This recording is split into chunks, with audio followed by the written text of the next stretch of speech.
여러분 안녕하세요, 김욱혜입니다. 한 주간의 영화 연애 학습지 주간 김욱혜. 오늘도 돌아왔습니다. 중간에 광고 있고요. 어지러지한 재미도 있습니다. 바로 들어갑니다. 고고! 엄선된 첫 소식 상큼하게 가보시죠. 가수 사브리나 카펜터. 요즘 폼 좋죠. 에스프레소, 플리즈 플리즈 플리즈. 이렇게 두 곡의 싱글이 연속으로 대박나면서 전미 싱글 차트 2, 3위에 올랐습니다. 그런 그녀가 과거 캐나다 밴쿠버 콘서트 때 팬과 나눴던 발언이 X에서 화제가 되었다네요. 한번 보시죠. Who did you come here with tonight? I'm here with my mom. I chose you because you told me that you were heartbroken, and I wanted to know what happened. Well, my mom slept with my boyfriend, and she doesn't know I know.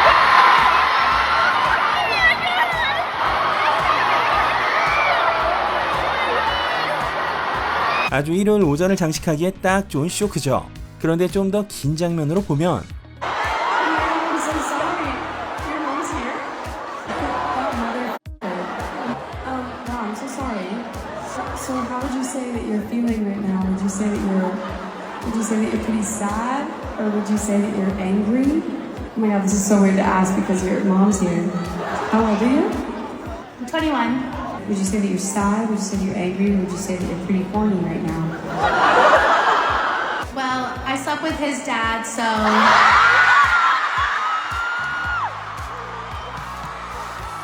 You're such a sweet girl. Usually how this game works, she's already gone. She's going back to his dad. No, you're good. 네, 앞으로도 두고두고 회자될 레전설 하나 생겼죠. 사브리나의 새 앨범은 8월 23일에 발매됩니다. 이번 영상은 서브샤크 VPN의 지원을 받아 제작이 되었습니다.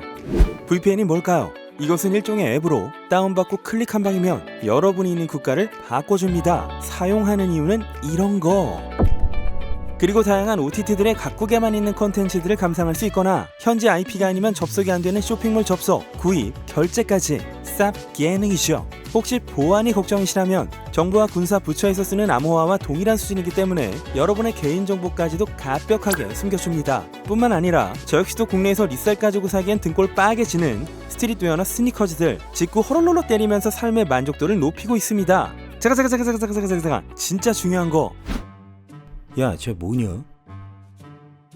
마고. 뭐 하나만 물어보자. 이 나라에선 왜 검색하면 짤도 흐릿하게 뜨고 재생 안 되는 유튜브 영상에 직구는 물론 OTT도 못 보는 게 많은 거냐? 그걸 몰라서 물어? 자유는 사치야 짜샤. 냉큼 녹색 사이트에서 블로그 광고나 보고 바이럴에 낚여서 내상이나 입으렴. 어딜 성인이 감히 성인물을 봐. 물건도 비싸게 사쇼 형씨. 난 서브샤크 VPN. 클릭 한 방이면 검열 부셔줄게. 야!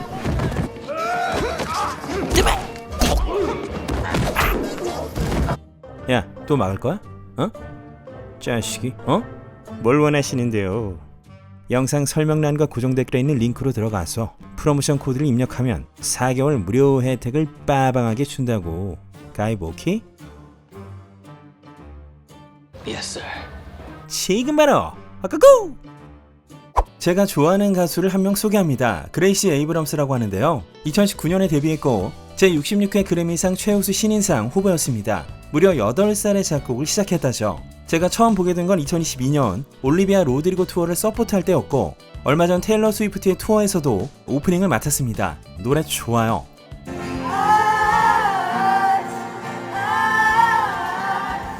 아무튼 이런 그레이시가 새 앨범에서 테일러와 듀엣을 했는데요. 뉴욕에 있는 테일러의 아파트에서 함께 작업을 할 때 벌어졌던 심야의 소동을 얼마 전에 공개했습니다. 한번 보시죠.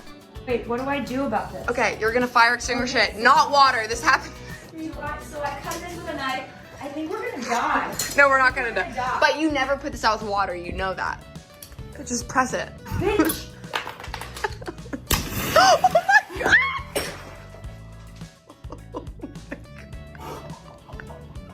Our purses are ruined, and my shoes, and the whole room, I think. 그레이시에 의하면 주방에서 웬 소리가 나길래 고양이인 줄 알았다는데요. 막상 가봤더니 촛대가 쓰러져서 불이 붙었던 거죠. 하마터면 정말 큰일 날 뻔했습니다. 이번 테일러와의 듀엣곡이 수록된 앨범은 지금 바로 들어보실 수 있습니다.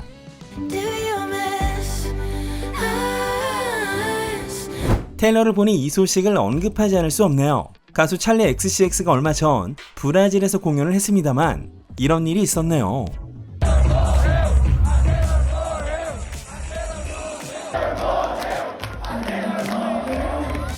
네. 이건 한 X 유저가 찰리를 태그하면서 이봐 찰리, 니네 브라질 팬들이 공연에서 테일러 사망을 외치고 있어. 이거 어떻게 안 되겠어? 음악이 있어야 할 곳에서 있을 수 없는 일이잖아. 라고 말했고 이에 찰리가 직접 등판, 인스타 스토리로 이런 일을 벌이는 사람들은 부탁이니까 좀 그만해. 온라인이든 내 공연장에서든 이건 너무 불편하다. 라는 내용을 올리죠. 자, 그렇다면 왜 찰리 팬들이 테일러를 죽으라고 이렇게 떼창을 하는가를 알아봅시다. 첫째, 테일러의 최신 앨범 The Tortured Poet Department의 영국 한정 디지털 버전이 찰리 앨범 브렉과 같은 주에 발매됐죠. 그래서 일부 팬들은 테일러 때문에 찰리가 영국 차트를 쓸어버릴 기회를 잃었다고 여기고 있습니다. 둘째, 앨범 브렛의 수록곡 Sympathy is the Knife를 들어보면 진짜인지 모르겠어. 어떤 사람은 그들이 웃고 있대. 내 남친 무대 뒤편에서 그녀를 만나고 싶지 않아. 그들이 헤어지길 바래. 라는 내용의 가사가 있었는데 찰리는 밴드 더 1975의 드러머인 조지 다니엘과 약혼을 했기 때문에 이 가사가 이 밴드의 보컬인 매튜 힐리와 그와 사귀었던 테일러를 의미한다는 것이죠. 셋째, 찰리는 테일러의 공연의 오프닝을 맡은 적이 있습니다. 2018년 레퓨테이션 투어 당시 카밀라와 함께 무대에 섰던 찰리는 투어에 초대해준 건 고맙지만 아티스트로선 5살짜리 애들한테 손을 흔드는 기분이었다. 이제부턴 다른 가수들 공연 때 오프닝 무대에 서는 건 그만하겠다 라고 말하면서 딱히 좋은 경험은 아니었던 것 같은 발언을 했거든요. 이러니 찰리 팬들은 찰리가 테일러에게 안 좋은 인상을 갖고 있다고 여기게 되었고 점차 테일러를 공격하는 성향이 거세졌습니다. 찰리는 브렛 발매 이후부턴 테일러의 언급을 전혀 하지 않으면서 신중한 모습을 보이고 있으며 이번에도 팬들을 자중시키는 걸로 봐선 필요 이상으로 테일러와 대립각을 세우지 않으려는 건 분명한 것 같습니다. 그런가 하면 테일러의 영국 투어가 난리가 났었죠. 6월 21일 공연 때는 영국 로열 패밀리가 왔던 것도 화제였고요. 20일 공연 때는 관객석의 남친 트래비스, 톰 크루즈, 심지어 톰 크루즈는 스위프티들의 우정 팔찌까지 받아주는 모습이 공개됐습니다.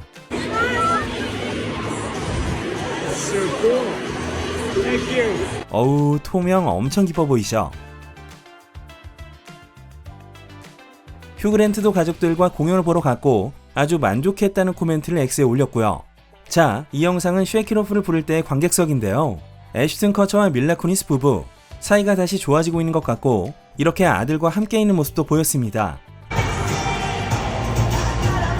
옆에는 미션 임파서블의 크리스토퍼 맥쿼리 감독, 그 옆에 톰 형, 남친 트래비스도 있습니다. 여기서 머리 흔드는 분은 누굴까요? 바로 영화 바비의 그레타 거이 감독이죠. 크리스 햄스워스의 동생 리암도 왔고 이 정도면 셀럽들의 셀럽 맞죠? I was the best though. I was, bro. But I never got a chance to prove that.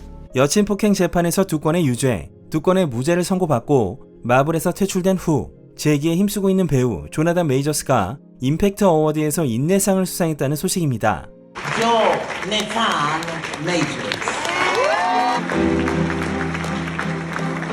호명받은 조나단이 무대 위로 올라갑니다. 안겨서 오열하죠. 눈물 닦고 수상 소감을 한번 들어보시죠. And I'm happy to be here. And I mean here. As a black man in the criminal justice system, I felt anger, I felt sadness, hurt. Perseverance means what? Persistence in doing something despite difficulty or delay. We live in a world where black men in particular are propped up as either superheroes or supervillains. But I've come to realize, me personally, I ain't none of that. In your life where things get dark, dark, really dark, I've seen that darkness in myself, is that when you catch a glimpse of light, you run as hard and as fast as you can towards it.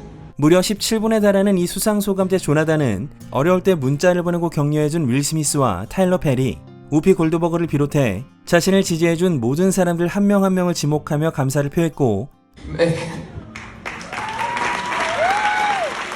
연신 눈물이 맺힌 채 떨리는 목소리를 들려줬네요.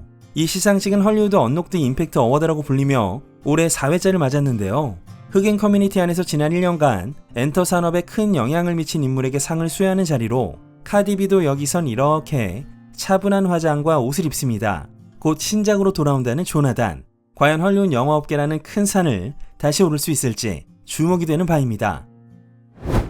음주운전 체포 후 투어를 강행한 저스틴 팀버레이크의 목소리도 들어보시죠. 지난 21일 시카고 유나이티드 센터에서의 공연이었는데요. 기타를 들고 나온 저스틴은 관객들의 환호에 감동한 뒤 We've been together through ups and downs and lefts and rights, and it's been a tough week. But you're here, and I'm here, and nothing can change this moment right now. I know sometimes I'm hard to love, but you keep on loving me, and thank you so much. 라고 말했습니다. 이번 주도 뉴욕에서 투어를 이어간 저스틴의 공파는 7월로 예정되어 있습니다. 여러분, 명작 영화 포레스트 검프 기억하시는 분들 많으시죠? 이 영화에서 연인으로 등장했던 톰 행크스와 로빈 라이트의 로버트 저메키스 감독, 각본가 에릭 로스까지 모여 만든 영화 히어의 퍼스트룩이 공개되었습니다. 디지털 회춘 기술로 완전히 젊어진 톰 행크스와 로빈 라이트 좀 보세요. 사진을 보면 청년기, 중년기, 노년기가 묘사되고 있는데요. 톰과 로빈은 10대부터 80대 노인까지 연기를 펼치며 영화 내내 카메라의 위치는 고정이라고 합니다. 로버트 저메키스 감독 말론, 이 영화에서 변하지 않는 건 카메라의 위치뿐 그 주위에 있는 모든 것이 변해간다죠. 이 영화는 11월 15일 개봉합니다. My name's Bond. James Bond. 영화 007 시리즈의 3대째 제임스 본드죠. 고 로저 무어의 묘에서 절도 사건이 일어났다고 합니다. 사건이 발생한 곳은 모나코에 있는 한 공동묘지인데요. 여길 찾은 로저 무어 팬들의 증언에 따르면 무덤에 있던 무어 가문의 방패가 사라졌다고 합니다. 이렇게 비포 앤 애프터를 보시면 확실한데요. 방패가 도난당한 후에도 헌화는 계속 이어졌고 방패 절도를 알아채지 못한 사람들도 있다고 합니다. 로저 무어는 1대 007인 쇼 코너리, 2대 조지 레젠비 다음 3대로 1973년부터 1985년까지 제임스 본드를 연기했으며 스위스에서 여생을 살다 2017년 89세의 나이로 세상을 떠난 뒤 생전의 고인의 바람대로 모나코에 안치된 바 있습니다. 몇 년 전 여러 소동으로 헐리우드를 떠났던 배우 군대망치, 영화 나일강의 죽음을 끝으로 자취를 감춘 지 3년이 되었는데요. 이를 저지른 게스트를 데려다 이야기를 들어보는 컨셉의 팟캐스트 페인풀 레슨의 아미가 등장해 그간 어떤 심경 변화가 있었는지를 밝혀 화제입니다. 이 팟캐 호스트가 타일러 램지라고 하는데요. 원래 아미와 절친이기도 하고 자기가 볼 땐 대중들이 알고 있는 것과 다른 진실이 많아서 이런 기회를 마련했다고 합니다. 여기서 했던 아미의 발언을 들어보시죠. Really kind of started for me. Felt like I was in a tornado. Felt like the only thing I could do was cover my head and protect my neck. How am I going to be a cannibal? And I just looked out at the ocean and I thought, yep, this is it. And I just swam out and I got out really far and then was just laying there. It's kind of like a half-assed suicide attempt, and it seemed like the only option for me. And then an image of my kids popped into my head, standing on the shore, saying, "Where's Dad?" And I was like, I can't do that to my kids. So I swam back. In terms of my career as an actor, I'm nowhere. I am not a viable commodity for the entertainment industry in terms of the Hollywood system. But I'm an artist. This is what I love to do. 그 밖에도 아미는 스캔들 이후 전 세계적인 헤이트를 받았던 그때 치료센터에서 회복 프로그램을 경험했다는데요. 그렇게까지 타인들을 돕는 이들을 처음 봤다. 지금은 할 수 없다고 말하는 이들을 믿을 필요는 없고 나는 계속 예술가로서 살아가겠다 라는 의욕적인 입장을 밝히기도 했네요. 마이크로소프트의 빌 게이츠와 전처인 멜린다 사이에 태어난 막내딸 피비 게이츠가 얼마 전 스탠포드 대학을 3년 만에 졸업했죠. 인스타에 졸업날 찍은 스냅을 공개하기도 했고 미국판 나일론 잡지로는 포토 다이어리를 발표했는데 여기에 남친 아서 도날드의 사진이 있었습니다. 아서의 모습을 보면 묘하게 겹치는 사람이 있지 않나요? 아서는 폴 맥카트니의 손자로 21살인 피비보다 4살이 많다고 합니다. 두 사람이 사귀기 시작한 건 작년 10월 피비가 인스타로 파리에서 촬영한 사진을 공개하면서부터인데요. 아서는 미국 예일대를 다니고 있고 과거엔 리즈 위더스푼과 라이언 필립의 딸인 아바 필립과 사귄 바 있습니다. 2009년 6월 50세의 나이로 세상을 떠난 마이클 잭슨. 그런데 그 당시 마이클에겐 총 5억 달러 이상의 부채가 있었다죠. 마이클의 유산관리단체가 며칠 전 법원에 제출한 문서를 통해 밝혀졌는데요. 2013년 마이클의 죽음을 둘러싸고 콘서트 프로모터와의 재판이 벌어졌던 당시 마이클의 공인회계사인 윌리엄 R. 아커먼이 밝히길 마이클은 자선단체에 거액을 기부하거나 선물했고 여행, 미술품, 가구, 보석류의 돈을 탕진해 사실상 파산 상태였다고 합니다. LA타임즈에 따르면 이 부채는 이미 1993년부터 부풀어 오르기 시작했고 1998년엔 1억 4천만 달러를 찍었는데 2001년 6월부터 2009년 6월까지 약 1억 7천만 달러의 빚이 늘었다고 하죠. 이 소식을 별도로 취재 중인 뉴욕타임즈는 마이클이 비틀즈의 히트곡을 포함한 곡 카탈로그 권리를 담보로 뱅크 오브 아메리카로부터 2억 7천만 달러의 대출을 받았고, 이는 2005년 포트리스 인베스트먼트 그룹의 불량 채권으로 매각되었다고 보도했습니다. 피플즈에 따르면 마이클은 죽기 직전까지도 컴백을 위해 신곡을 쓰고 투어를 기획하는 등 경제 상황 개선에 노력을 기울이고 있었다죠. 런던의 O2 아레나에서 콘서트를 잡아두고 있었는데 LA 스테이플스 센터를 통으로 빌려 6시간이 넘는 드레스 리허설을 하는 바람에 이게 또 경제 상황을 악화시켰다고 합니다. 그럼 이 일을 어떻게 매듭지어야 할까요? 일단 마이클의 사후 유상관리 단체는 대출 계약을 전면적으로 재검토하고 낮은 금리의 대출로 옮겨 탈 거라고 하고요. 최대한 조속히 파산 상태를 복구해서 부채를 상환하고 신용을 회복하겠다고 합니다. 마이클의 유산은 마이클이 입양한 새 아이들 페리스 프린스 비기가 상속을 받는데요. 이걸 법원이 착 붙어서 현재까지 감시 중에 있고요. 지금 소송도 벌어지고 있습니다. 전 세계적으로 알려진 것만 총 6건이고 다른 채권자들도 추가로 소송을 준비 중이라는데 과연 어떻게 정리가 잘 될지 모르겠습니다. 벤 애플렉과 제니퍼 로페즈의 결혼 생활도 이제는 돌이킬 수 없는 수준으로 치닫고 있습니다. 최근 고민 상담과 아이들을 이유로 벤과 전처인 제니퍼 간호가 부쩍 가까워졌고 많은 시간을 함께 보내는 중이라고 합니다. 벤 애플렉은 제니퍼 간호의 집 열쇠도 갖고 있어서 원하는 대로 그 집을 드나들고 있고 새 자녀들을 언제라도 만날 수 있어서 행복해하는 중. 게다가 간호의 집엔 벤을 위한 별도의 특별한 공간도 마련되어 있을 정도라는데요. 이러다가 아예 다시 합쳐서 같이 사는 것도 고려하고 있다는 측근들의 이야기가 나오고 있습니다. 벤이 돈이 없는 것도 아니고 그렇다고 매번 호텔 신세를 지는 것도 싫고 혼자 살 생각도 없다는 것이죠. 문제는 간호의 남친 존 밀러의 입장이 아닐까 싶고요. 벤이 전처에게 의존하는 점은 또 하나 있습니다. 과거 도박 중독, 알코올 중독 문제를 극복하는 데 있어 가장 큰 도움을 줬던 사람이 간호였고 지금도 간호 덕분에 도박, 술을 멀리할 수 있다고 강력하게 믿고 있다죠. 제니퍼 로페즈는 어떻게 지내고 있을까요? 얼마 전까지만 해도 로페즈는 이탈리아 지중해 위에 떠있는 보트 위에서 혼자 셀카를 찍으며 휴가를 보냈고 이때 벤 애플렉은 잽싸게 제니퍼 로페즈와 살던 저택에서 자기 물건들을 전부 싸서 나왔습니다. 이건 6,500만 달러에 내놓은 이 집을 팔기 위한 절차로 예상이 되는데요. 미국으로 돌아온 제니퍼 로페즈의 표정은 내내 좋지 않았습니다. 측근에 따르면 제니퍼 로페즈는 부부 사이를 복원하려는 노력에 이제는 지쳤고 내려놓는 중이라죠. 이제 정말 끝이 다가오고 있습니다. 얼마 전 연쇄살인범 제프리 다머에 대한 애정을 고백한 아리아나 그란데 그때의 발언 다시 한번 보시죠.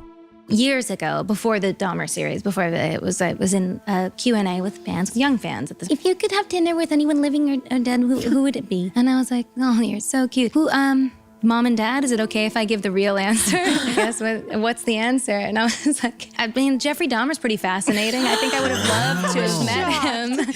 그런데 이거 일이 좀 커지는 양상입니다. 아시다시피 다머는 미국에서 가장 잔혹한 연쇄살인범으로 1978년부터 1991년까지 무려 17명을 살해한 바 있는데요. 그 살해 수법을 차마 주간기몇회에선 말하기 어려울 정도입니다. 아리아나의 이 발언 이후 다머의 1991년 피해자 중 한 명인 토니 휴즈의 유족들이 들고 일어났습니다. 제가 보기엔 아리아나는 좀 마음이 아픈 것 같네요. 제프리 다머와 함께 저녁을 먹고 싶다고 말하는 건 화려하거나 재밌는 일이 아닙니다. 심지어 젊은 친구들에게 그런 말을 해선 안 됐어요. 토니의 여동생인 바바라도 한마디 했죠. 아리아나가 다시금 1994년 감옥에서 맞아 죽은 제프리 다머가 재조명받을 기회를 제공했기에 팬들에게 진심 어린 사과를 해야 한다고 생각한다 라는 입장을 밝혔습니다. 이 발언은 좀 시사하는 게 있는데요. 넷플릭스에서 다머라는 시리즈가 나오면서 넷플과 출판사, 그동안 다머를 다룬 수많은 컨텐츠들이 큰 수익을 거뒀거든요. 이때도 토니의 가족들은 분노한 바 있습니다. 이처럼 지금 여러 각도에서 아리아나가 한 이 발언을 사과해야 한다는 의견들이 나오고 있는 가운데 조만간 아리아나의 입장 발표가 있을 것으로 예상됩니다. 스티프 퍼슨 증후군으로 고통받고 있는 가수 셀린 디온, 그녀의 새로운 다큐에 담긴 현재의 모습이 화제가 되고 있습니다.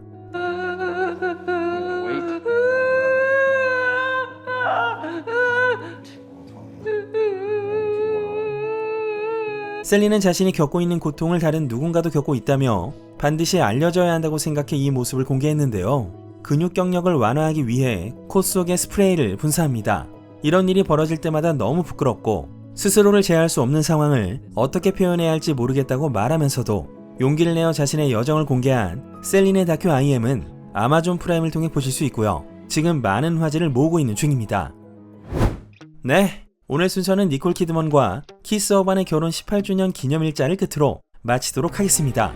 여기에 또 얼마 전 결혼식을 올린 절친 나오미 와츠가 이게 진짜 사랑 같다, 천국이네 라고 말하고 있네요. 자, 이제 짜파게티 하나 끓여 먹고 우리도 나가서 사랑을 찾아봅시다. 지금까지 주간 김uk회 K졌습니다.